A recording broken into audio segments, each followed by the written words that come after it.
Thank you, Dan. Thank you, Dan. Wow, look at you. Yes, fantastic. Another round of applause for Dan.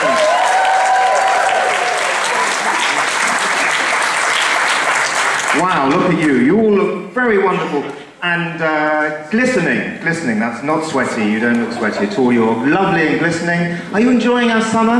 Yes. Finally. Finally! It's been a slog, hasn't it? Has it been a slog? It's reminded me of pretty much all the summers that I ever had growing up in England in the 70s and 80s. But that's what it's been like, isn't it? It's been cold and wet. I think, would you agree, cold and wet? Until today, we've had some sun, which is nice. Is that nice? Do you enjoy the sun? Yes.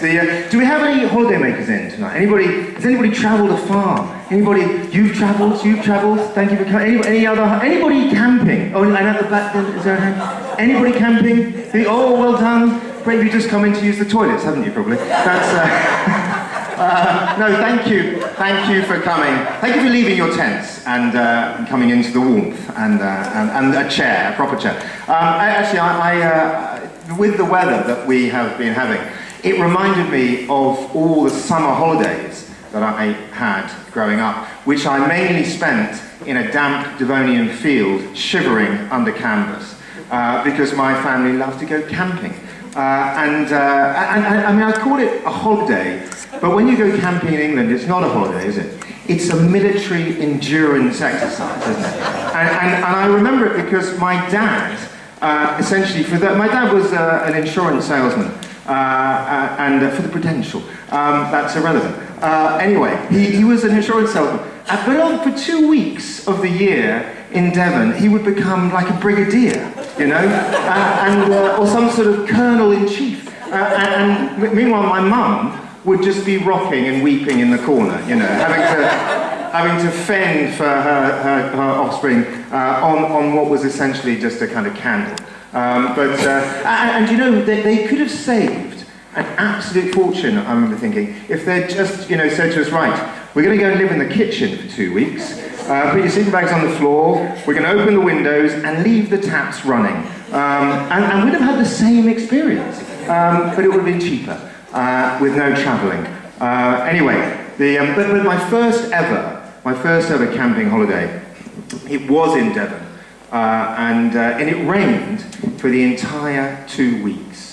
It's absolutely true. And it was awful. It was awful. I think it was so bad, I think my parents got divorced when we got home. It was that bad. And I just remember, it wouldn't have been quite so bad, you know, if our parents, because I have a brother and sister, if they'd sat us down before this holiday, and if they'd said, look kids, things are going to be a bit tough for the next 2 weeks, but you know, stick with it and you'll be okay. But they didn't, and this is absolutely true. I spent those 2 weeks thinking that my dad had lost his job.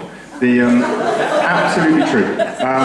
Anyway, and I said, my daughter's here tonight, and I said to her, she's back from university, she's just graduated, and I said, would you like to go on a camping holiday to a muddy field? She said no.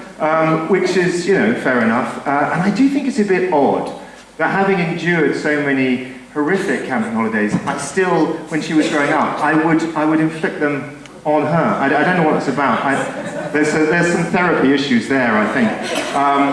But it's absolutely, she said, no, I don't want to go camping with your dad. And fair enough. She said, because the reason she gave me was because she's off on a gap year. So she said she had to stay at home and work to save money to go on this gap year. Now, I don't know if any of you know much about gap years. I'm sure you do. It's a thing now, isn't it? It's what the young people do, usually after university, is they like to go to far-flung countries, don't they, to experience authentic indigenous cultures. That's, I think, what they do, which I think involves drinking loads of alcohol, dressed only in swimwear. That, I think, is mainly what happens. And interestingly, those people that live in those far-flung countries, those young people, they come to England to experience our authentic indigenous culture, which is pretty much the same thing. It involves probably a little bit more alcohol, but you don't wear swimwear, you just wear a cagoule. That's essentially it.